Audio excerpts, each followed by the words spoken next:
नमस्कार. खुली चर्चा या कार्यक्रमात मी गिरीश मंगरुळे आपल्या सर्वांचं स्वागत करतो. खरं तर संपूर्ण राज्यात सध्या विधानसभा निवडणुकीचं वातावरण चांगलंच तापलं आहे.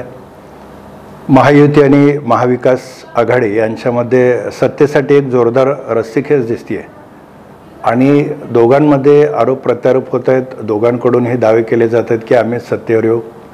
वरिष्ठ नेते त्या मतदारसंघात फिरत आहेत, मोठ्या प्रमाणात सभा होत आहेत आणि सोलापूर जिल्ह्यात देखील आपण पाहिलं तर सर्वत्र एक अत्यंत अटीतटीच्या अशा लढती होत आहेत. विशेषतः यंदा सोलापूर जिल्ह्यात चर्चेत राहिला किंवा सध्या अजूनही चर्चेत आहे तो म्हणजे सोलापूर दक्षिण विधानसभा मतदारसंघ. या मतदारसंघात अनेक राजकीय घडामोडी झाल्या, नाट्यमय घडामोडी झाल्या आणि एकूणच सगळी काही जी राजकीय समीकरणं चांगली झाली, बिघडली आणि त्यानंतरचं सध्याचं वातावरण, या संपूर्ण पार्श्वभूमीवर आज आपण या खुली चर्चा कार्यक्रमात चर्चा करणार आहोत. यासाठी आज आपल्याकडे आलेले आहेत शिवसेनेचे ज्येष्ठ नेते, शिवसेना उद्धव बाळासाहेब ठाकरे पक्षाचे जिल्हाप्रमुख माननीय प्राध्यापक अजय दासरे सर. खरं तर अजय दासरे सर एक अत्यंत जुने आणि निष्ठावंत शिवसैनिक, पदाधिकारी आणि ज्येष्ठ नेते म्हणून ओळखले जातात. आदरणीय शिवसेना प्रमुखांपासून ते आता उद्धव साहेबांपर्यंत ते काम करत आहेत. शिवसेनेतल्या अनेक घटनाघडामोडी किंवा राज्यातल्या अनेक घटनाघडामोडी त्यांनी जवळून पाहिले, त्याचे ते साक्षीदार आहेत. आणि आता सध्या दक्षिण सोलापूर विधानसभा मतदारसंघात जे काही नाट्य सुरू आहे किंवा ज्या काही घडामोडी झाल्या त्या संदर्भात आणि सध्या शिवसेनेची एकूणच तिथली तिथली सध्याची एकूणच परिस्थिती काय आहे. खरं तर ज्यावेळी दक्षिण सोलापूर विधानसभेची निवडणुकीचा एकूणच जो माहोल सुरू होता त्याचवेळी शिवसेनेचे जे युवा नेते आहेत अमर पाटील यांना AB फॉर्म मिळाला. तत्पूर्वी धर्मराज काडादे यांनी त्यांचं नाव एक राष्ट्रवादी काँग्रेसकडून होतं. इकडं ज्येष्ठ नेते दिलीपराव माने यांचं नाव काँग्रेसकडून होतं. आणि या सगळ्या घडामोडीत सगळ्यात सुरुवातीला शिवसेनेला अर्थात अमर पाटील यांना महाविकास आघाडीकडून AB फॉर्म मिळाला. त्यांनी प्रचाराला सुरुवात देखील केली. त्यानंतर देखील या सगळ्या घडामोडी झाल्या. तिकडं दिलीप मानेंना काँग्रेसने शब्द दिला, इकडं काडादींना पण शब्द दिला गेला होता.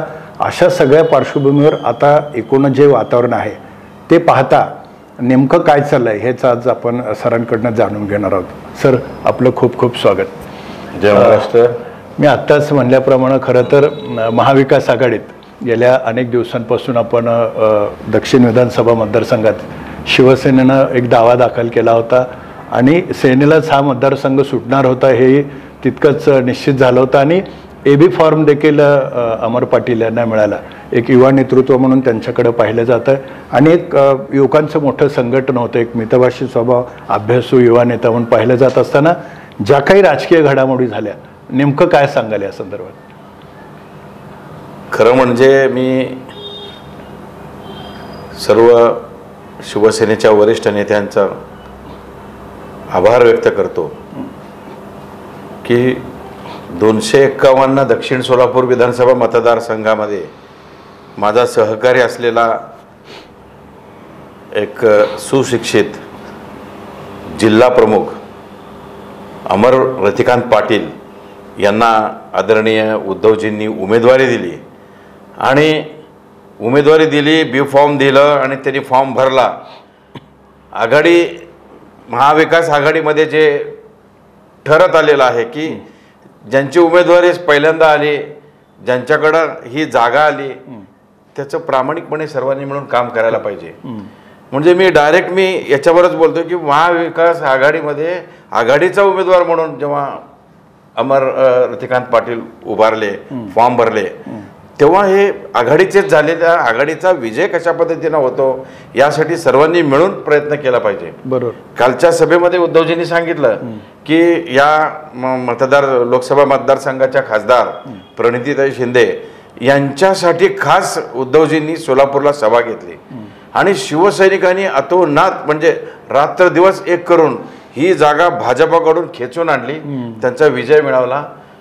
त्यांचा जो विजय आहे त्याच्यामध्ये सिंहाचा वाटा शिवसैनिकांचा आहे आणि त्यांनीसुद्धा यावेळेला काम करायला पाहिजे होतं, पण ते दिसत नाही आहे. अजूनसुद्धा वेळ गेलेले नाही आहे. उरलेल्या दिवसांमध्ये आदरणीय सुशीलकुमार शिंदे साहेबांनी त्यांना सांगावं, त्यांच्या सगळ्या पदाधिकाऱ्यांना सांगावं अशी माझी नम्र विनंती मी करतोय त्यांना, की काही कडून इथे आघाडीचा धर्म आपण पाळायला पाहिजे. जसं प्रणिताईंनी परवाच्या एका सभेमध्ये पंढरपूर मंगळवेढा लोकसभा विधानसभा मतदारसंघामध्ये त्यांनी जसं सांगितलंय की आधी ज्यांचा बी फॉर्म आला तेच अधिकृत उमेदवार असतील. तिथे काँग्रेसला आधी उमेदवारी मिळाल्यामुळं तिथं जसं अधिकृत उमेदवार काँग्रेसचा आहे असं त्यांचा दावा आहे, तोच दावा जिल्हा प्रमुख म्हणून या मतदारसंघामध्ये मी करतोय की अमर पाटील अधिकृत उमेदवार आहेत. या अधिकृत उमेदवाराच्या बरोबरीनं सगळ्यांनी मिळून काम केलं पाहिजे.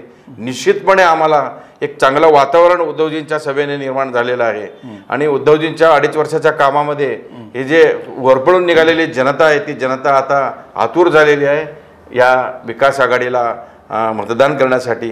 त्यांनीसुद्धा यावं आणि इथं महायुतीला चारी मुंड्यात चित करायला सर्व शिवसैनिक तयार आहेत आणि जनतासुद्धा आतुरतेने वाट बघते आणि एक वातावरण निर्माण झालं आहे. अपक्ष उमेदवार आहे का इकडे आहे, कोण इकडे गेलं तिकडे, कुणी कुठे काही गेलं तरी वातावरण जनता आणि मतदार हे उद्धवजींच्या सोबत आहेत, आदरणीय शरद पवारांच्या सोबत आहेत. त्याच्यामुळं आम्हाला निश्चितपणे खात्री आहे की इथं महाविकास आघाडीचा उमेदवार आमचा अमर रतिकांत पाटीलच विजयी होणार. याच्यात ही काळ्या दगडावरची भगवी रेख. नक्कीच नक्कीच. सरांनी आत्ताच सांगितलं की एक युवा नेतृत्व म्हणून अमर पाटील यांच्याकडे पाहिलं जातं आणि शिवसेनेने या मतदारसंघावर पहिल्यापासूनच दावा केला होता, त्यांचा तो हक्क होता. अमर पाटील हे महाविकास आघाडीचे आता उमेदवार आहेत, तर त्यांनी महाविकास आघाडी म्हणून आता सर्वांनी एकत्रित येऊन काम केलं पाहिजे आणि त्यांना विजय केलं पाहिजेत आणि ते विजयी होतील असा दावा त्यांनी आत्ता केलेला आहे, तसा विश्वास देखील व्यक्त केला आहे. सर, मला आणखी एक या ठिकाणी विचारायचं, गेले 10 वर्ष या ठिकाणी भारतीय जनता पार्टीचे आमदार आहेत सुभाष देशमुख. खरं तर त्यांना यंदा उमेदवारी तिसऱ्यांदा पुन्हा मिळाली. हे देताना भारतीय जनता पार्टीतूनच त्यांना मोठा विरोध झाला होता. असं असताना देखील त्यांना उमेदवारी दिली गेली आणि एक आपण गेल्या 10 वर्षातलं त्यांचं काम पाहिलं तर बरेच जण म्हणतात की त्यांनी काही विकास काम केले नाही, जनता त्यांच्यावर मोठ्या प्रमाणात नाराज आहे. तुम्ही त्यांच्या कामाचं अवलोकन कसं कराल? त्यांच्याबरोबर आम्ही सुद्धा होतो. शिवसेना भाजप आघाडी युती होती, महायुती. तेव्हा उद्धवजी त्यांच्यासोबत असताना ती जागा दोन्ही वेळेला त्यांनी जिंकून आणलेल्या आहेत. म्हणजे त्यांच्या विजयामध्ये शिवसेनेचा वाटा होता आणि आता त्यांच्याबरोबर काम करत असताना ते आमदार म्हणून एक मंत्री म्हणून इथे वस्त्रोद्योग मंत्री होते. वस्त्रोद्योग मंत्री ते असताना सुद्धा सोलापुरातला वस्त्रोद्योग रसातळाला गेला. अनेक कारखाने लूम्स जे पॉवर लूम्स आहेत ते वजनावर लोकांना विकायला लागले. इतक्या मोठ्या प्रमाणामध्ये धंदा अडचणीत असताना वस्त्रोद्योग मंत्र्यांनी त्यांना मदत केली पाहिजे होती, त्यांनी केली नाही. वस्त्रोद्योग धोरण चुकला, त्याच्यामध्ये त्याला जबाबदार त्यावेळेचं सरकारच आहे आणि एक आमदार म्हणून इथं दोन्ही देशमुख, सन्माननीय विजयकुमार देशमुख आणि सन्माननीय सुभाष बापू हे दोघंही मिनिस्टर होते. या दोघांनी मिळून या धंद्याला ऊर्जितावस्था आणण्यासाठी प्रयत्न करायला पाहिजे होतं, पण ते झालं नाही. आणि आजची अवस्था कशी आहे की संपूर्ण जगामध्ये सोलापूर वस्त्रोद्योगाला एक मोठं चलन देशाला मिळवून देणारं सोलापूर आणि आज पूर्णपणे संपायच्या अवस्थेमध्ये आपल्याला दिसतोय. त्यांच्याकडे बघायला कोण तयार नाहीत. हे आमदार असताना ज्याप्रमाणे सोलापूर शहरामध्ये आणि जिल्ह्यामध्ये लक्ष दिलं नाही, त्याचप्रमाणे या मतदारसंघामध्ये सुद्धा अनेक गोष्टी घडल्यात. आता आपल्याला माहिती आहे रेल्वे पुलाचं उड्डाणपूल आहे, ते उड्डाणपूल अजून मंजूर होत नाहीये. मंजूर या मागच्या काळामध्ये मंजूर झालेलं अजून ते कार्यान्वित होत नाहीये. त्याला काय कारण आहे? बसवेश्वर उद्यानाचा जो प्रश्न आहे तो मोठ्या प्रमाणामध्ये वर आला.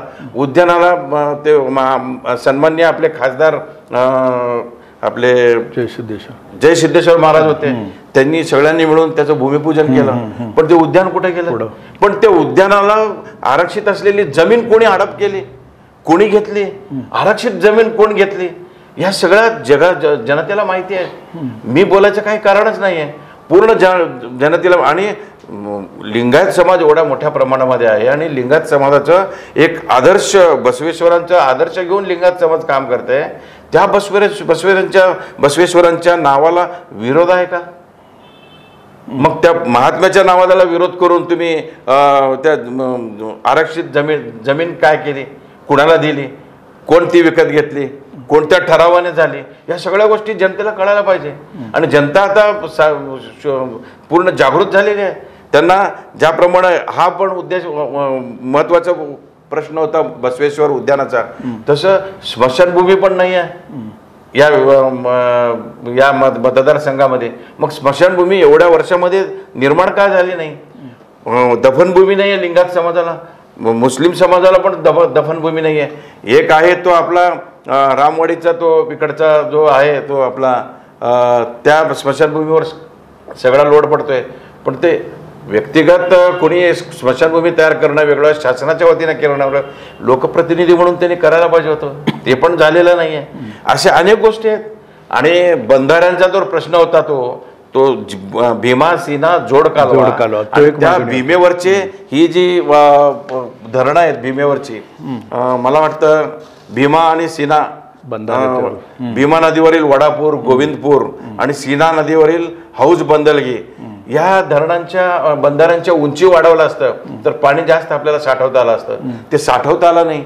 आणि जो मेन पाणी पुरवठा आपल्याला हौज बंधाऱ्यातून होतोय त्याची तिथे उंची वाढवून तिथून आपल्याला मोठ्या प्रमाणामध्ये शहराला आपल्याला पाणी पुरवठा करता आला असता, तो पण झाला नाही.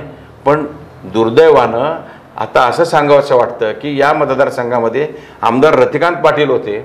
त्यांनी आमदार असताना जी कामं केलेली आहेत, जे ठराव झालेले आहेत, ज्या निधी त्यांनी घेऊन आले, त्या सुद्धा नंतर बंद पडल्या गेल्या. पण नंतरच्या काळामध्ये ते जरी कंटिन्यू झाले असतं तर आज या मतदारसंघाचा विकास झाला असता. अशा पद्धतीनं अनेक प्रश्न आहेत. आता हे भीमा सीना जोड कालवा तो पण नाही, एक्सप्रेस कालवा म्हणून आपण ते तिथं मंजुरी करून घेतलं होतं, त्याचा पण कुठं पत्ता आपल्याला दिसत नाही आहे. आणि मोठं सुसज्ज हॉस्पिटल करतो म्हणले होते, ते पण झालेलं नाही आहे. आणि मी एक नाट्यकलावंत आहे, अखिल भारतीय मराठी नाट्य परिषदेचा मी एक नियामक मंडळ सदस्य आहे. बापूंनी प्रत्येक नाट्य संमेलनामध्ये आले, उद्घाटन केले, त्यांनी आम्हाला मदत केले, सहकार्य केले कलावंतांना, आणि घोषणा केले जुळे सोलापूरमध्ये सुसज्ज नाट्यगृह उभारणार करू. अजून बघतोय आम्ही 10 वर्ष झाली, किती दिवस लागणार नाट्य सभागृह करायला? मग ह्या सगळ्या गोष्टी जे झालेल्या नाही आहेत ते आमच्या अमर पाटलाकडनं करून घ्यायचं आहे. म्हणून अमर पाटलांना एक सुसंस्कृत, उच्च शिक्षित, शांत स्वभावाचा, मन मिळावं असा, हा प्रत्येकाला आपला आपला असा वाटणारा एक आपला भाऊ, एक आपला मुलगा या नात्यानं लोक त्याला त्या अमर पाटलांना सहकार्य करतायत, स्वागत करतायत. आणि उद्धवजींचं जे आपलं नेतृत्व आहे या संपूर्ण महाविकास आघाडीला, ते नेतृत्वच या मतदारसंघाला तारणार आहे. आणि उद्धवजींच्या करिश्म्यामुळं ज्याप्रमाणे प्रणिती शिंदे खासदार झाले, अगदी त्याचप्रमाणे इथं दक्षिणमध्ये अमर रतिकांत पाटील आमदार झाल्याशिवाय राहणार. एक असं सांगितलं जातं की गेल्या 10 वर्षात रस्त्यांचं मोठं एक जाळं दक्षिण सोलापूर विधानसभामध्ये झालं, त्यामुळे एक दळणवळणाला चालना मिळाली आणि त्या माध्यमातून दक्षिणचा विकास होतो असा एक दावा भारतीय जनता पार्टीतर्फे केला जातो. कुठे आहेत रस्ते? दाखवा ना. आपण चला, आपण जाऊया. रस्ते कसे, खड्ड्यात रस्ता आहे का? रस्त्यातनं खड्डा दिसत नाही. नई जिंदगीच्या भागात फिरा, तिथं कुठं रस्ते दिसत नाहीत आपल्याला. पूर्ण तिथून आपण जर जुळे सोलापूरमध्ये एक रस्ता येथून तिथपर्यंत झाला तर तो जुना रस्ता येतो. ज्ञानेश्वर पथ जे आहे आसरा चौकातून ते पूर्ण विजापूर रोडपर्यंत जातो, तो अगदी जुना रस्ता येतो. तो सोडून दुसरे कुठले रस्ते झालेले आहेत तिथे? नाही आहे. विकास जेवढा पाहिजे तेवढं झालेलं नाही आहे. निधी डिक्लेअर करताना खूप बरं वाटतंय, निधी एवढ्या कोटींच्या निधी आल्यात वगैरे, पण ते निधी कुठं खर्च झालाय, कशासाठी खर्च केले हे दिसलं पाहिजे ना लोकांना. ते कुठे, प्रकल्प कुठे गेलेत आपले? आपलं हॉस्पिटल नाही, आपलं नाट्यगृह नाही आहे, आपलं हौज बंधाऱ्यांची उंची वाढवलेली नाही आहे. आणि हे धरणं ज्याप्रमाणे आता तो मोठा अनियमित वीज पुरवठा शेतकऱ्यांना इतका भेडसावतोय, दक्षिण तालुक्यामध्ये, आणि हे सीना आणि भीमा नदी या दक्षिण तालुक्यातून गेलेला आहे, आणि भीमा नदीच्या पलीकडं कर्नाटक आहे, आणि इथं लाईट्स बंद केले जातात आपले, मग शेतकऱ्यांचे लाईट्स बंद, मोटर बंद, पंप बंद, पाणी बंद, आणि त्या वेळेमध्ये कर्नाटकातले वीज पुरवठा त्यांचा नियमित असतो, त्यांचे पंप चालू असतात, मोटारी चालू असतात, सगळा पाणी तिकडं वळवला जात आहे. हा काय, हा फार मोठा शेतकऱ्यांवर घात या भाजप मिंदे सरकारने केलेला आहे. त्यांनी करायला पाहिजे होतं. नियमित वीज पुरवठा देऊन त्या नदीकाठच्या लोकांना जर तुम्ही पाणी पुरवठा केला असतं तर किती आज शेतकरी तुमच्या पाठीमागं उभारला असता. आज शेतकरी पूर्ण कष्टकरी, कामगार आणि त्याचप्रमाणे शेतमजूर हे महाविकास आघाडीच्या पाठीशी उभारलेले. महाविकास आघाडीच्या काळात जितकी कामं झाली नाहीत तितकी कामं मी 10 वर्षात केली, म्हणूनच मला तिसऱ्यांदा संधी मिळते किंवा लोक माझ्या पाठीशी आहेत असं तिसऱ्यांदा संधी मिळणं हे पक्षाचं काम असतं. तिसऱ्यांदा संधी मिळाली असं केव्हा म्हणाल तुम्ही, जेव्हा लोक तुम्हाला निवडून देतील त्यावेळेला तुम्हाला तिसऱ्यांदा संधी मिळते. पण इथं पक्षाने तुम्हाला उमेदवारी दिली, कामं केली म्हणूनच ही उमेदवारी दिली गेली असं एक सांगितलं जातं. आता ते पक्षाने काय त्यांचे अनेक नगरसेवक, आता मी त्यांच्या पक्षाच्या बद्दल बोलत नाही, अनेक नगरसेवकांनी एकत्र येऊन पत्रकार परिषदा घेतल्या. आपण पाहिलंय ते त्यांच्या पक्षांतर्गत काय गोंधळ झालाय. तिकडं गोंधळ आहे, इकडं शहर उत्तरला गोंधळ आहे, शहर मध्यला गोंधळ आहे, सगळीकडेच गोंधळाची परिस्थिती आहे. आणि आदरणीय भारतरत्न आपले माजी पंतप्रधान अटल बिहारी वाजपेयी त्यांच्या काळामध्ये जी भाजपा होती ती आता राहिलेली नाही. ती पूर्वीची भाजपा, ती भारतीय जनता पार्टी आणि शिवसेना ज्या एक दिलानं काम करायचे. आदरणीय बाळासाहेबांनी जसं ज्यांना एक वेळ असा आला होता, त्यांनी सांगितले की नाही नरेंद्र मोदीचा पाहिजे, मोदी गया तो सब गुजरात गया. त्याच्यानंतर मग मोदींना तिथं आणलं गेलं. तिथं पंतप्रधान पदावर आणताना सुद्धा लालकृष्ण अडवाणीजींनी आपल्या मातोश्रीवर येऊन त्यांना विचारून गेलं होतं की काय करायचं. त्यांनी तेव्हा सुद्धा सांगितलं होतं मोदी एक ही आदमी आहे.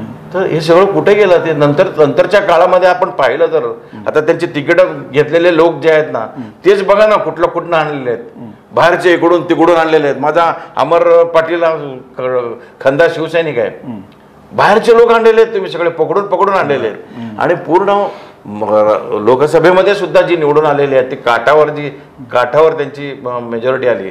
त्याच्यामध्ये सुद्धा जर बघितला तर काँग्रेस, राष्ट्रवादी, अजून कुठले इकडचे तिकडचे सगळे धरून आणून त्यांनी खासदार केलेले.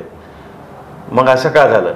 ती भाजपा जी होती ती राष्ट्रीय स्वयंसेवक संघाच्या तालमीत तयार झालेली भाजपा आज नाही आहे. मी सुद्धा राष्ट्रीय स्वयंसेवक संघाचा एक स्वयंसेवक आहे, मी स्वयंसेवक आहे, मला अभिमान आहे. पण आता जे चाललेलं आहे ते राजकारण की उद्धवजींना त्रास देणं, उद्धवजींना संपवायचा प्रयत्न करणं, उद्धवजींची शिवसेना संपवणं, त्यांचा पक्ष चोरणं, त्यांचं चिन्ह चोरणं, या सगळ्या गोष्टी लोक न्यायालयाला आपण जे आदर देतो तो आदर सुद्धा आता उरलेला नाहीये. न्यायालयाला तुम्ही हाताशी धरून, पोलीस यंत्रणा आणि बाकीच्या ईडी पिढी असल्या लोकांना हाताशी धरून त्रास देऊन त्यांना तुम्ही घेता, शुद्ध करून घेता आणि चला सगळे शुद्ध झालेत. काय चाललंय राज्यामध्ये, देशामध्ये. म्हणून जनता खवळलेली आहे आणि माझ्यासारखा सर्वसामान्य शिवसैनिक सुद्धा खवळलेला आहे. जी गद्दारी या काळामध्ये झाली, या गद्दारीला पोषक वातावरण तयार केलेले हे जे भारतीय जनता पार्टीचे नेते मंडळी आहेत त्यांना जबाबदार, ते सगळेच जबाबदार आहेत. त्यांनी आमची ही शिवसेना फोडलेली आहे. म्हणून यांची जागा दाखवण्यासाठी एक शिवसैनिक आता जागा झालेला आहे. आमच्या जिल्ह्यातले सगळे शिवसैनिक येऊन दक्षिणमध्ये काम करत आहेत. का तर ही जागा आम्ही काही करून निवडून आणतो, आम्ही आणणार, आम्हाला उद्धव साहेबांचे आदेश आहेत, आम्ही आणणार म्हणजे आणणार आणि येणार म्हणजे येणार. दुसरा विषयच नाही. तर आम्हाला गद्दारीची झालेली जी आहे त्याचा आम्हाला सूड घ्यायचा आहे. ते सूड घेण्यासाठी आम्ही सगळं आम्ही करतोय आणि आम्हाला आमची शिवसेना आम्हाला परत मिळवायची आहे. आमचीच शिवसेना खरी आहे आता दाखवून देणार आहे. सर, याच्यामध्ये एक पाहिलं तर दक्षिण विधानसभा मतदारसंघात शहराचा एक मोठा अंतर्भाव आहे. जवळपास 10 ते 12 प्रभाग याच्या अंतर्गत येतात. 8 प्रभाग आहेत. आणि आपण पाहिलं तर जुळे सोलापूर हा एक मुख्य भाग आणि गेल्या 10 वर्षात जुळे सोलापूरचा विकास मोठ्या प्रमाणात भारतीय जनता पार्टीच्या काळात झाला असं एक सांगितलं जातं. जुळे सोलापूर असेल किंवा इतर अन्य प्रभाग. जुळे सोलापूर तुम्ही काय सांगाल. हद्दवाड जो भाग आहे त्या हद्दवाड भागामधला अजून सुद्धा लोकांच्या नावावर जागा होत नाहीत. तिथं मोठा प्रश्न आहे त्यांचा आणि त्यांच्या नावाने जागा नाहीत, त्यांचे उतारे त्यांच्या नावाने होत नाही आहेत आणि त्याच्यावर टॅक्स मोठ्या प्रमाणामध्ये ते वाढवून टाकलेले आहेत. ही जी महानगरपालिका आहे सोलापुरातली, ही महानगरपालिका त्यांच्या ताब्यात होती. त्यांच्या ताब्यात असताना 5 वर्ष काय केलं हो यांनी? काही म्हणजे काय केलेलं नाहीत. हद्दवाढ भाग आहे तसाच आहे, तो पूर्ण दुर्लक्षित आहे. हद्दवाढ भागामध्ये तो आपण जर फेरफटका मारली तर आपल्याला दिसून येते छोट्या 10 बाय 10च्या पत्र्याच्या शेडमध्ये लोक राहतात. 20-20, 25-25 लोक 10 बाय 10च्या शेडमध्ये राहतात. त्यांच्या बाजूला गटारी आहेत, तसे ओपन गटारी चालूच आहेत. ते गटारीचा प्रश्न सुटलेला नाही आहे. रात्री दिवाबत्तीची सोय नाही तिथं रात्रीच्या वेळेला. रस्ते त्यांनी केलेले नाहीत. मूलभूत गरजा ज्या आपल्याला शासनाकडनं मिळायला पाहिजे, महानगरपालिकेकडनं मिळायला पाहिजे, त्या मिळालेल्या नाहीत. उलट दोन पटीनं 3 पटीनं टॅक्स ते वसुली होते. गुंठेवारीची जी मोठं संकट या हद्दवाढीवर आलेलं आहे, या जुळे सोलापूरवर आलेलं आहे, ते संकट दूर करायला पाहिजे. आणि आता आमचं सरकार आल्यानंतर या गुंठेवारीवर कायम स्वरूपी तोडगा निघणार आणि या गुंठेवारीत अडकलेले जे कोणी आपले नागरिक आहेत त्या नागरिकांना दिलासा देण्याचं काम विकास आघाडीकडनं होणार आहे. याच्यात सर आपण पाहिलं तर ग्रामीण भाग, दक्षिणचा ग्रामीण भाग असेल किंवा आता सोलापूर शहरातला हद्दवाढ भाग असेल, पिण्याच्या पाण्याचा प्रश्न हा सातत्यानं पुढे येतो. एकीकडं ग्रामीण भागात सिंचनाचा प्रश्न आहे, तिथेही पिण्याचा पाण्याचा प्रश्न आहे. हद्दवाढमध्ये तिथेही पिण्याचा पाण्याचा प्रश्न येतो. या 10 वर्षात विद्यमान आमदारांना हा प्रश्न सोडवण्यात कितपत यश आलं असं तुम्हाला वाटतं? कुठं आलंय? दुहेरी जी जलवाहिनी आहे उजनी आणि सोलापूर, ती पूर्ण झाली नाही. ती का झाली नाही दुहेरी जलवाहिनी? त्याला निधी कमी का पडतोय? त्याचं दुपटीनं तिपटीनं वाढत चाललाय आता त्याचा खर्च. आता त्याला जबाबदार कोण? वेळेवर त्यांनी जर केलं असतं तर हे सगळं झालं नसतं. सोलापूर शहराला रोज पाणी पुरवठा व्हायला पाहिजे, दिवसा तरी व्हायला पाहिजे, ते पण नाही. 8-8 दिवस पाणी मिळत नाही सोलापूर शहराला. आणि हद्दवाढ भागाला तर नाहीच नाही. आणि हद्दवाढची अवस्था अशी झाली आहे की ग्रामीण भाग आणि सोलापूर शहराचा भाग, इथं पिण्याला पाणी नाही आणि तिथं शेतीला पाणी नाही. शेतीला पाणी कशा पद्धतीने आणायचं? आता आम्ही या माध्यमातून आम्ही उद्धवजींकडे आम्ही प्रस्ताव दिलेला आहे की भीमासीना जोड कालवा जो आहे त्यामार्फत ती जी पाणी आहे ते कॅनॉल्स नव्याने तयार करून शेतकऱ्याच्या दारापर्यंत आम्ही पाणी आणायचा आमची योजना आहे. ती योजना आम्ही त्यांच्याकडनं करून घेणार. साहेब म्हणले मी एक करणार, फक्त अमरला तुम्ही आमदार करा, ते करून घेणार. आणि पाणी पुरवठ्याचा प्रश्न सुद्धा महापालिकेकडनं झाला नाही. यांना 5 वर्षामध्ये स्टँडिंग कमिटी चेअरमन करता आलं नाही. स्टँडिंग कमिटी चेअरमन, बिगर स्टँडिंग कमिटी चेअरमनचं यांनी राज्य केले 5 वर्षात. कसं काय? म्हणजे शहराचे लोक एवढे इतके सहन करतायत, नुसतं करतायत. टॅक्स भरायचं नुसतं दुपटीनं तिपटीनं, जेवढं येईल तेवढं टॅक्स वसुली करतायत. आता सुद्धा पथकं फिरतायत, जप्तीच्या नोटिसा देत आहेत. अरे काय चाललंय काय? तुम्ही आम्ही म्हणजे टॅक्स आम्ही जप्त करायचा, तुम्ही मूलभूत सुविधा तर द्या. सुविधा नाही आहेत आणि टॅक्स गोळा करता तुम्ही. असं कसं गोळा करता तुम्ही? टॅक्स घेण्याचा तुम्हाला अधिकारच नाहीये. मूलभूत सुविधा आम्हाला द्या नागरिकांना आणि मग तुम्ही टॅक्स आकारात, तो पण व्यवस्थितपणे टॅक्स आकारला पाहिजे. इतर महानगरपालिकेमध्ये, लातूरमध्ये काय आहे, 2-4 महानगरपालिका तुम्ही पहा. लातूर महापालिका कशा पद्धतीने विकास झालाय पहा त्यांच्याकडं. त्याप्रमाणे तुम्ही विकास करा आणि मग टॅक्स घ्या त्यांच्याकडनं. काहीच नाही. पाणी पुरवठा नाही काय म्हणजे यांच्या आपसामध्ये भांडणं, परत देशमुख 2 आमदारांची यांची भांडणं, त्या पार्टीमधली भांडणं, हेच आपण बघत आलो पूर्ण 5 वर्ष महानगरपालिकेमध्ये.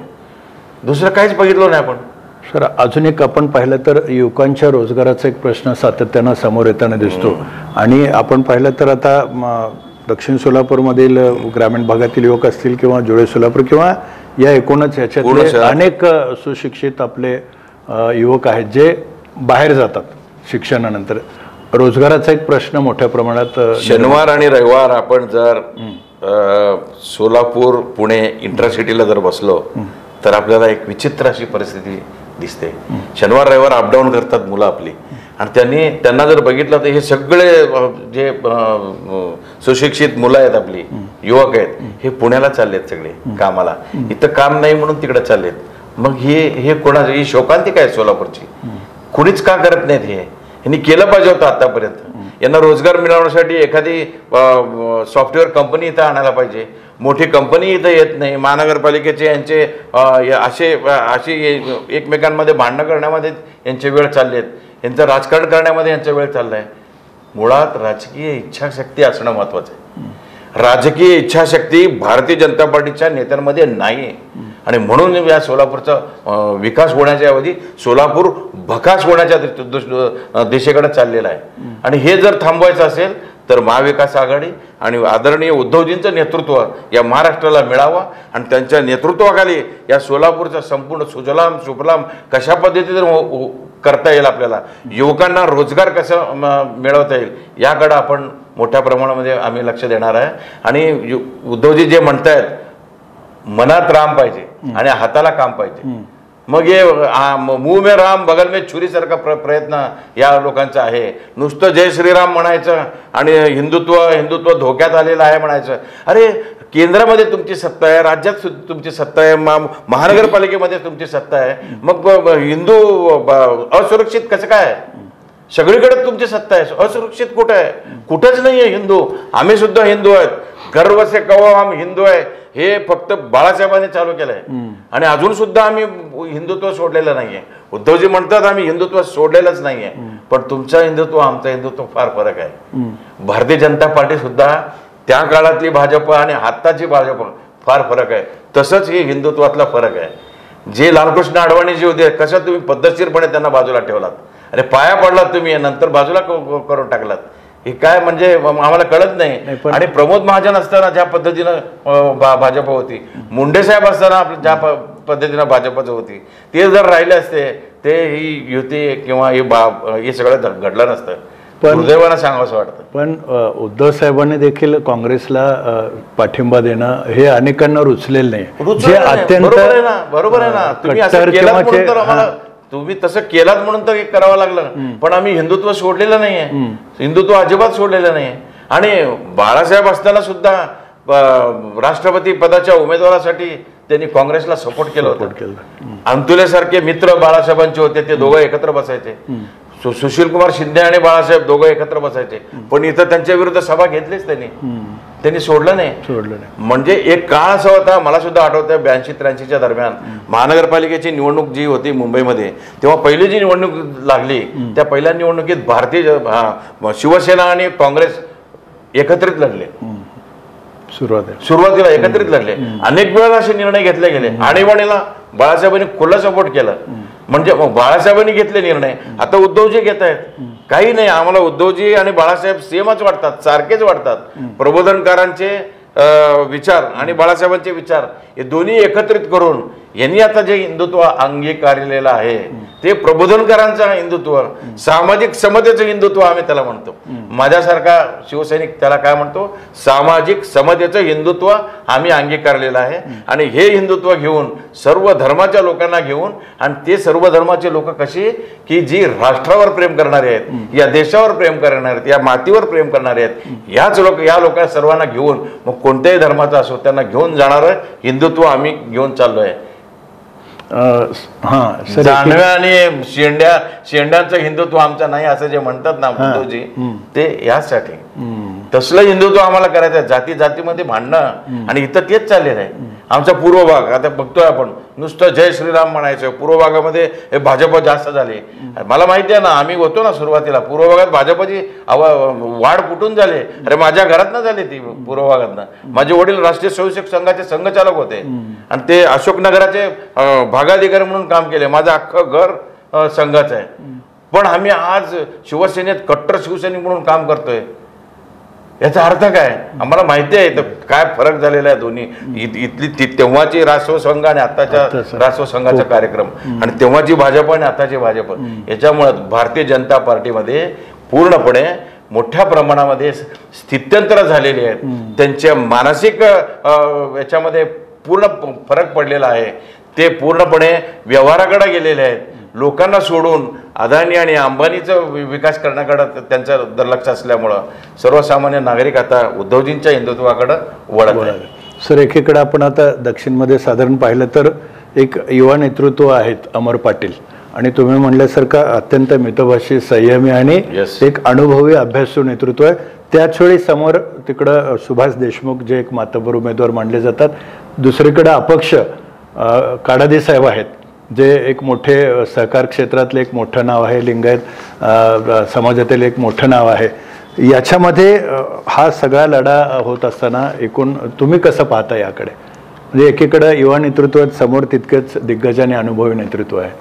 कसं आहे की 10 वर्ष सतत आमदार असल्यामुळं बापूंच्या कामाचा लेखाजोखा हे लोकांच्या पर्यंत पोहोचलेला आहे. लोकांच्या अडीअडचणी ज्या आहेत, ज्या समस्या आहेत, त्या लोकांच्या समस्या आहेत तसंच राहिलेल्या आहेत. मग आता बापू 10 वर्ष यांच्याकडे दुर्लक्ष केले नाहीत आणि म्हणून एक अपक्ष उमेदवार येऊन, ते कितीही मातब्बर असेल अपक्ष उमेदवार, पण अपक्षाने निवडून येणं आणि सत्तेमध्ये इकडं जाऊ का तिकडं जाऊ असा प्रकार नंतर सुरू होणार. त्यापेक्षा जी महाविकास आघाडी या महाराष्ट्राला तारणार आहे, जी महाविकास आघाडी या महाराष्ट्राचं नेतृत्व करून उद्धवजींच्या नेतृत्वाखाली आपल्याला नवीन सरकार या महाराष्ट्रात आणायचं आहे, त्या आघाडीचा उमेदवार हा तरुण, तडफदार, अनुभव नसला तरी एक सुशिक्षित, उच्च शिक्षित, सुसंस्कृत म्हणून लोक त्यांच्या पाठीशी यायला लागलेले आहेत. आणि हा फरक या तिघांमधला आहे. त्याच्यामुळे मला नक्की खात्री वाटतंय की तुम्हाला अनुभव घेतलेला एक उमेदवार आहे, इथं अनुभव नसलेला उमेदवार आहे, आणि जे सामाजिक क्षेत्रामध्ये काम केलेले आहेत किंवा सहकार क्षेत्रामध्ये काम केलेले आहेत असे धर्मराज काडादी साहेब सुद्धा आहेत. म्हणजे मला त्या सगळ्यांच्या बद्दल आदर आहे. परंतु इथं पक्षाचा विचार मध्ये येतो. पक्ष ज्या पक्षाला ते पक्षामध्ये आहेत, त्या पक्षाचा विचार कोणत्या दिशेकडे चालला हे आम्हाला महत्वाचं आहे. आणि म्हणून इथं आणि अजून एक सुद्धा ते काडादी धर्मराजजी जे उभारलेले आहेत, त्यांना जो राग आहे तो या देशमुखांच्या विरोधात राग आहे. मग आम्हाला सुद्धा त्यांच्या विरोधात राग आहे, तुम्ही आम्हाला पाठिंबा दिला पाहिजे. आणि ज्या चिमणीसाठी जे आंदोलन उभं झालं, ज्या चिमणीसाठी अमर जेलमध्ये गेला, अमरवर कारवाई झाली, मग त्या चिमणीसाठी लढणाऱ्या अमरसाठी तुम्ही आशीर्वाद दिला पाहिजे. मग ते तसं होताना दिसत नाही. भविष्य काळामध्ये जर शेवटच्या क्षणापर्यंत जर त्यांनी त्याला आशीर्वाद दिले आणि त्याला जर त्याच्या पाठीवर थाप दिली तर निश्चितपणे शिवसैनिक तुमच्या उपकारात राहतील असं मी जाहीरपणे या ठिकाणी सांगतो. आणि ते त्यांनी तसं करावं. त्यांनी काडादी परिवाराचा एक फार मोठा सांस्कृतिक वारसा आहे. एक लिंगायत समाजाचे ज्येष्ठ नेते आपल्या काडादी आप्पा पूर्वी होते, त्याप्रमाणे हे सुद्धा एक चांगले मोठे नेते आहेत त्या समाजातले. आणि तुमचाच एक मुलगा, तुमचाच एक सहकारी, तुमच्या कारखान्यामधला संचालक ते इथं एका मोठ्या शक्ती बरोबर आहे.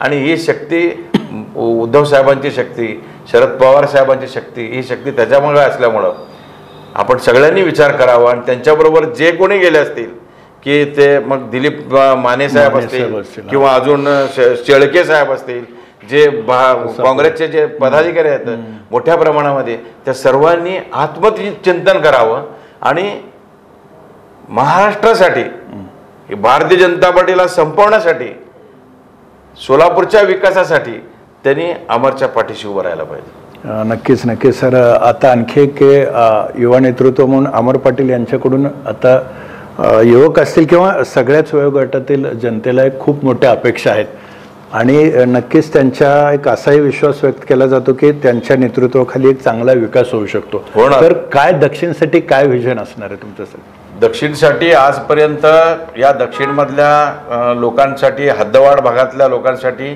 ज्या ज्या गोष्टींची पूर्तता भारतीय जनता पार्टीने केलेलं नाही आहे त्या सगळ्या पूर्तता करणार. नागरिक सुविधा आणि त्याचा तर आम्ही प्रश्न करणारच आहे.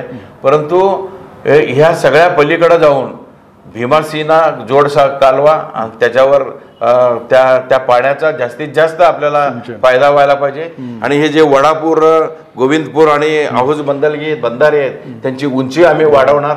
उंची वाढवून पाण्याचा साठा वाढवण्याची क्षमता आम्ही वाढवणार. आणि तो साठवलेला तो पाणी शेतकऱ्यांच्या घरापर्यंत आणण्यासाठी आम्ही या मतदारसंघाच्या आमदाराच्या माध्यमातून प्रयत्न करणार. इथे एक मोठं हॉस्पिटल, 500 बेडचं हॉस्पिटल मंद्रुप सारख्या मोठ्या ठिकाणी एक हॉस्पिटल उभं करावं असा संकल्प आम्ही शिवसेनेच्या वतीनं आम्ही करत आहोत. पॉलिटेक्निक तर त्यांनी रतिकांत पाटील आमदार असताना त्यांनी पॉलिटेक्निक सुरू केलेलं आहे. आता तिथं एक मोठं कॉलेज आणि युवकांना शहरामध्ये येता येऊ नये म्हणजे शिक्षणासाठी त्या ग्रामीण भागामध्ये सोय व्हायला पाहिजे अशा पद्धतीचे मोठे महाविद्यालय आणि त्यांच्यासाठी आम्ही करायचा विचार आहे. आणि दुसरं म्हणजे बसवेश्वर आर्थिक विकास महामंडळ हे जे लिंगायत समाजासाठी केलेलं आहे, नुसतं नावाला केलं या भारतीय जनता पार्टीच्या सरकारने आणि त्याला फक्त 50 कोटीची मर्यादा दिली. 50 कोटी तुटपुंजी मर्यादेने होणार नाहीये आणि तो मर्यादा वाढवून आम्ही 200 ते 500 कोटी रुपये त्या आर्थिक सहाय्य त्याच्यामधून मिळवण्याचा आम्ही प्रयत्न करणार. उद्धवजींनी आम्हाला शब्द दिलाय काही करून आपण या आर्थिक विकास महामंडळाला सक्षम करूया. आणि जे नवीन उद्योजक आहेत, तरुण उद्योजक आहेत, ज्यांना काम करायचं नाही पण उद्योग करायचा आहे, ज्यांच्या हातामध्ये कला आहे, अशा लोकांना अर्थसहाय्य करून या तरुणांना उभारण्याचा प्रयत्न, त्यांच्या उद्योगांना उभारण्याचा प्रयत्न या आर्थिक विकास महामंडळाकडून करणार. आणि दुसरं म्हणजे नीलमनगर हा जो भाग आहे पूर्ण नई जिंदगीपर्यंत, तिथं मोठ्या प्रमाणात तेलुगू भाषिक लोक आहेत. तिथं जवळजवळ 45 ते 50 हजार लोकसंख्या 2 प्रभागामध्ये, एका प्रभागामध्ये 30,000 असे 60,000 प्रभागामध्ये आमचे जवळजवळ 40,000 पर्यंत पद्मशाली तेलुगू भाषिक इतर वडार समाज मोठ्या प्रमाणामध्ये आहे. या वडार समाज, पद्मशाली आणि इतर तेलुगू भाषिक यांच्यासाठी महर्षी मार्कंडेय आर्थिक विकास महामंडळाची स्थापना व्हावी अशी आम्ही त्यांना साकडं घातलं. ते पण त्यांनी पूर्ण करतो म्हणून त्यांनी आम्हाला सांगितलेलं आहे, वचन दिलेलं आहे. आणि हे लिंगायत समाज, पद्मशाली समाज, वडार समाज, इतर जे समाज आहेत आणि या दक्षिण तालुक्यामध्ये या मतदारसंघामध्ये प्रामुख्यानं धनगर समाज आहे मोठ्या प्रमाणामध्ये. धनगर समाज, बंजारा समाज आणि मुस्लिम समाज आणि लिंगायत समाज या चारही समाजाच्या लोकांच्या सामाजिक हितासाठी जे जे काही शक्य आहे ते करायचं आमचं मानस आहे. आणि याच्याकडे ऊर्जा आहे आणि उद्धवजींची ताकद आहे. त्यामुळं हे सगळं आम्ही करून घेऊ याचा आम्हाला याची खात्री आहे. आणि तरुणांना जे पुण्याला जावं लागतं, हैदराबादला जावं लागतं कामासाठी, त्यांच्यासाठी हायटेक सिटी सोलापुरात तयार करून नवीन उद्योजक सोलापुरात मोठ्या प्रमाणामध्ये यावेत आणि त्या उद्योगाच्या माध्यमातून तरुणांना इथंच काम मिळावं. आणि हद्दवाढ भागाचा विकास करत असताना गुंठेवारीमध्ये जे अडकलेले लोक आहेत त्यांना कायमस्वरूपी बाहेर काढावं आणि त्यांच्या नावाने उतारे होण्यासाठी जे जे काही शक्य आहे सरकारकडनं ते आम्ही करून घेण्यासाठी आम्ही बांधील आहोत. शिवसेनेचा एक जिल्हा प्रमुख म्हणून या संपूर्ण शहर हद्दवाढ विभागाचा विकास कशा पद्धतीने करता येईल, ग्रामीण दक्षिणचा विकास कशा पद्धतीने करता येईल याचा आम्ही पूर्णपणे अभ्यास करून येणाऱ्या महानगरपालिकेमध्ये मशाल हे चिन्ह घराघरापर्यंत पोहोचवून सोलापूर महानगरपालिकेवर ही मशालरूपी शिवसेनेची सत्ता आम्ही आणणार.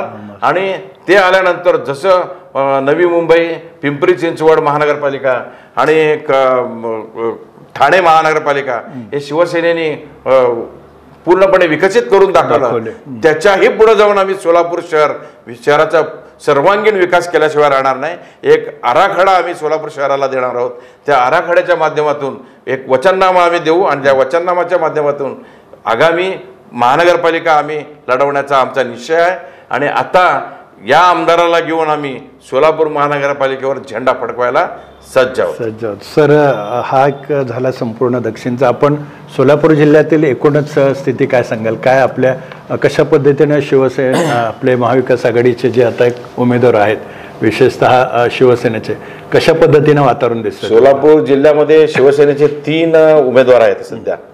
बार्शीमध्ये माजी आमदार सोपल साहेब आहेत, सांगोल्यामध्ये आपले दीपक आबा आहेत आणि इथं अमर, असे 3 उमेदवार आमचे शिवसेनेचे निवडून येतीलच. पण या व्यतिरिक्त या जिल्ह्यातील 11 विधानसभा मतदारसंघामध्ये 11च्या 11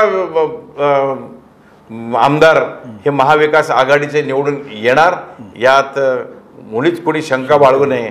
आणि मोठ्या प्रमाणामध्ये सोलापूर जिल्हा हा या महाविकास आघाडीचा बालेकिल्ला या 23 तारखेला होणार आहे. तुम्ही आम्ही मिळून बघणार आहे.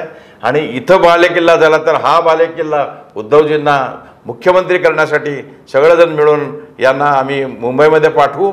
आणि उद्धवजींच्या नेतृत्वाखाली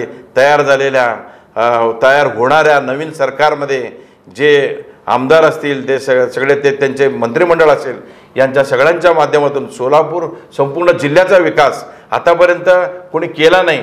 एक राजकीय इच्छाशक्ती कोणाकडे नव्हती असा माझा सरळ आरोप आहे. ती राजकीय इच्छाशक्ती आम्ही करणार.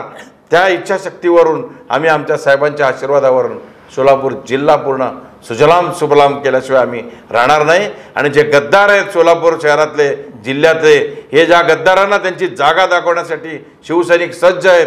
संपूर्ण महाराष्ट्र पेटलेला आहे.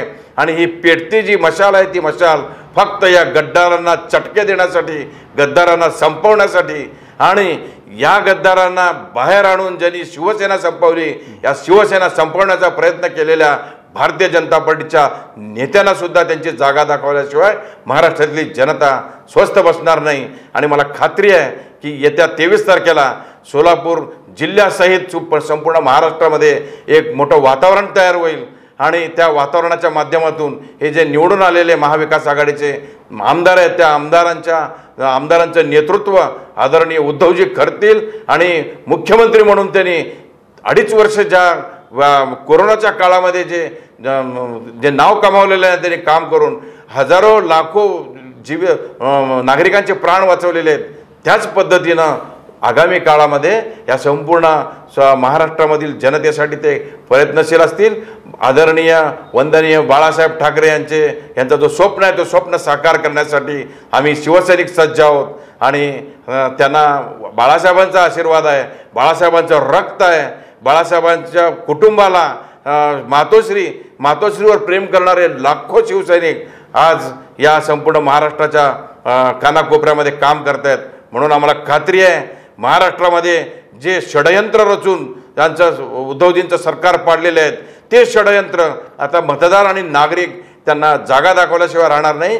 कोर्टामधून आम्हाला दिलासा मिळाला नाही, पण कोर्ट आता संपलेला आहे. कोर्टाचा विषय आता जनतेच्या कोर्टामध्ये उद्धवजी आलेले आहेत. त्यांना प्रत्येक सभेमध्ये फार मोठ्या प्रमाणामध्ये त्यांना उत्स्फूर्तपणे असं त्यांना पाठिंबा मिळतोय. आणि त्यांच्या पाठिंब्यावरून, त्यांच्या आशीर्वादावरून निश्चितपणे उद्धवजी मुख्यमंत्री होतील. आणि याच्यामध्ये एकच मुद्दा आपला राहून गेला होता. उत्तम प्रकाश खंदारे 3 वेळा आमदार झालेले होते. त्या हद्दवाढ भाग पूर्ण त्यांच्या अंडर होतं, त्यांच्या कार्यक्षेत्रात होतं. आणि उत्तर तालुक्यातली जी गावं आहेत ती सगळी गावं ते उत्तर सोलापूरचे आमदार असल्यामुळं आणि राज्यमंत्री म्हणून त्यांनी जी कामं केलेली अजून सुद्धा लोक त्यांना विसरले. आणि शिवसेनेनेच हे आमचा हा रस्ता केला, शिवसेनेने इथला हा विकास केला असं लोक सांगतायत. त्यामुळं उत्तम खंदारेंचे जे काम त्या कामाचा सुद्धा आता अमरला फायदा होणार आहे. रतिकांत पाटील सुद्धा आमदार असताना जी कामं झाली त्याचा सुद्धा आता यांना या उमेदवाराला आमच्या फायदा होणार. नक्कीच खुली चर्चा या कार्यक्रमात आज ज्येष्ठ शिवसेना नेते प्राध्यापक अजय दासरे यांनी अत्यंत स्पष्ट आणि परखडपणे मतं मांडलेली आहेत. हिंदुत्व काय आहे, आमची भूमिका काय होते, कशा पद्धतीनं महाराष्ट्रात किंवा दिल्लीवरून सगळ्या घडामोडी झाल्या, भारतीय जनता पार्टी पूर्वीची काय होती, आता काय आहे, कशा पद्धतीनं त्यांनी शिवसेनेला संपवण्याचा घाट घातला. आणि याच्यातून देखील पुन्हा शिवसेना कशा पद्धतीनं उभी राहिली. जरी अनेक जण गद्दारी अनेकांनी केली, अनेकांनी पक्ष सोडून पक्षाचे उपकार विसरले, तरीसुद्धा आज आम्ही ठामपणे उभे आहोत. आणि दक्षिण सोलापूर तालुक्याचा जो गेल्या 10 वर्षात जो विकास व्हायला होता तो झाला नाही. तो आता विकास करतील ते आमचे युवा नेतृत्व, आमचे अमर पाटील हे करतील. आणि सोलापूर जिल्हा हा आता 23 तारखेनंतर महाविकास आघाडीचा बालेकिल्ला झालेला दिसेल. आणि पुन्हा एकदा उद्धव बाळासाहेब ठाकरे हेच राज्याचं नेतृत्व करतील. आणि हे मला आशाच नाही तर हा विश्वास आहे असं देखील त्यांनी सांगितलं आहे. सर आपण खरं तर संपूर्ण या प्रचाराच्या वेळापत्रक अत्यंत व्यस्त होतं. प्रचारात व्यस्त असताना सुद्धा आपण या ठिकाणी आलात आणि अत्यंत एक चांगल्या पद्धतीनं ठोस अशी भूमिका आपण या ठिकाणी मांडली.